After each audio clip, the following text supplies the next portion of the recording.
19 నుంచి 24 వరకు చాలా విపరీతమైన ఎర్రచందనం స్మగ్లింగ్ జరిగింది. అంటే ఉదాహరణకి ఒక సంవత్సరం అటు ఇటుగా అంటే ఇది మీ దృష్టికి తీసుకురావడానికి పొద్దున డిపోలోకి వెళ్తే నేను అక్కడ ఉన్నది దాదాపు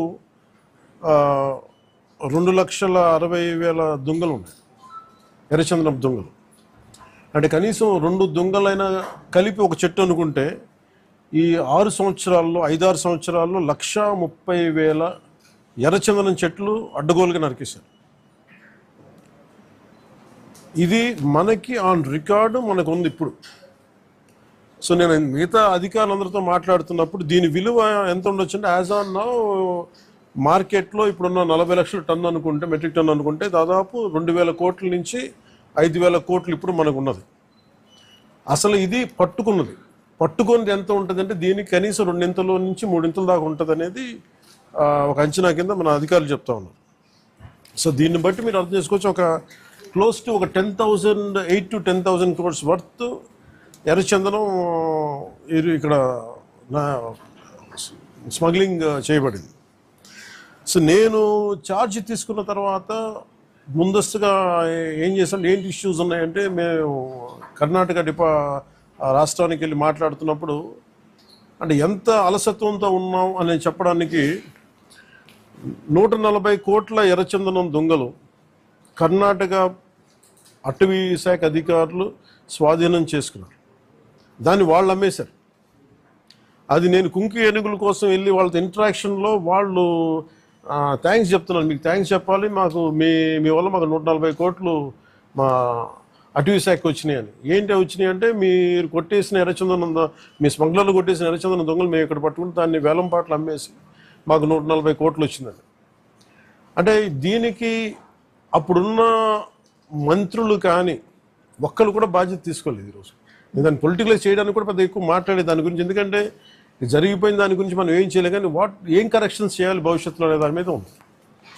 దీంట్లో కూర్చోబెట్టి ఎస్పీ సుబ్బారెడ్డి గారి నేతృత్వంలో టాస్క్ ఫోర్స్ పనిచేస్తూ ఉంది, రెడ్ శాండర్స్ని ట్యాకిల్ చేసే టాస్క్ ఫోర్స్. దీని గురించి కూర్చోబెట్టి అటవీ శాఖ అధికారులతోటి కానీ అండ్ టాస్క్ ఫోర్స్ అధికారులందరితో కూర్చోబెట్టి 5 జిల్లాల ఎస్పీలతో కూర్చొని మాట్లాడాము. ఇప్పుడు దాకా ఒక రివ్యూ మీటింగ్ చేశాం. అంటే ఈ మీటింగ్ తాలూకు ఇంటెన్షన్ ఏంటంటే ఎంత స్మగ్లింగ్ జరిగింది, ముందు ఎంతసేపు ఎర్రచందనం జరిగింది, ఎర్రచందనం స్మగ్లింగ్ జరిగింది, ద వాల్యూమ్ ఆఫ్ స్మగ్లింగ్ ఎంత ఉంది, ఎన్ని దొంగలు ఉన్నాయి మీరు ఊహించుకోండి. 2,60,000 దొంగలు అంటే 1,30,000 పచ్చని చెట్లు ఇప్పుడు ఈరోజు మన కొట్టేస్తే వచ్చినాయి. దీనికి కొన్ని లక్షల చెట్లు కొట్టేస్తుంటాయి, కానీ ఇంకో 2 లక్షలు అదనంగా కొట్టింటారు, కానీ తక్కువ క్లోజ్ టు అనదర్ ఒక 1.5 to 2 lakh చెట్లు కొట్టేస్తుంటారు. ఇది మనకి అందరినీ లెక్కేది. ఇప్పుడు అన్నీ వెళ్ళి లోపలికి వెళ్ళి చూస్తే పెద్ద చెట్లు ఏం లేవు, అన్నీ కొట్టేసిన చెట్ల తర్వాత పక్క నుంచి వచ్చే మొలకలు కొంచెం పెద్దగా అయినాయి కానీ.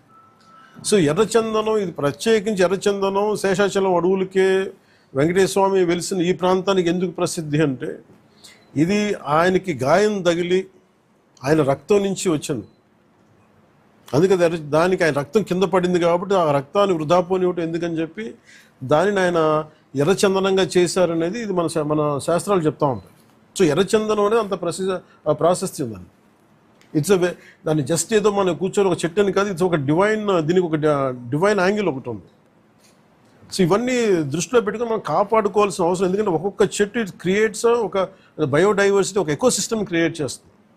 కానీ ఇటు అడ్డగోలుగా వీళ్ళు డబ్బుల కోసం అడ్డగోలు ఖర్చు పెట్టేస్తే, ఇష్టారాజ్యంగా చేస్తే అసలు ఎవరు ఏమి చేయలేరు అనుకున్నప్పుడు రాగానే గౌరవ ముఖ్యమంత్రి చంద్రబాబు నాయుడు గారు రాగానే మేము ప్రత్యేకించి మేము పట్టుకుని లా అండ్ ఆర్డర్ ఒకటి, రెడ్ శాండర్స్ మటుకు వీ హ్యావ్ టు పెట్టి ఫర్మ్ హోల్డ్ తీసుకోవాలి, ఫర్మ్ స్టాండ్ తీసుకోవాలని తీసుకున్న తర్వాత మన టాస్క్ ఫోర్స్ని ఏర్పాటు చేయడం జరిగింది.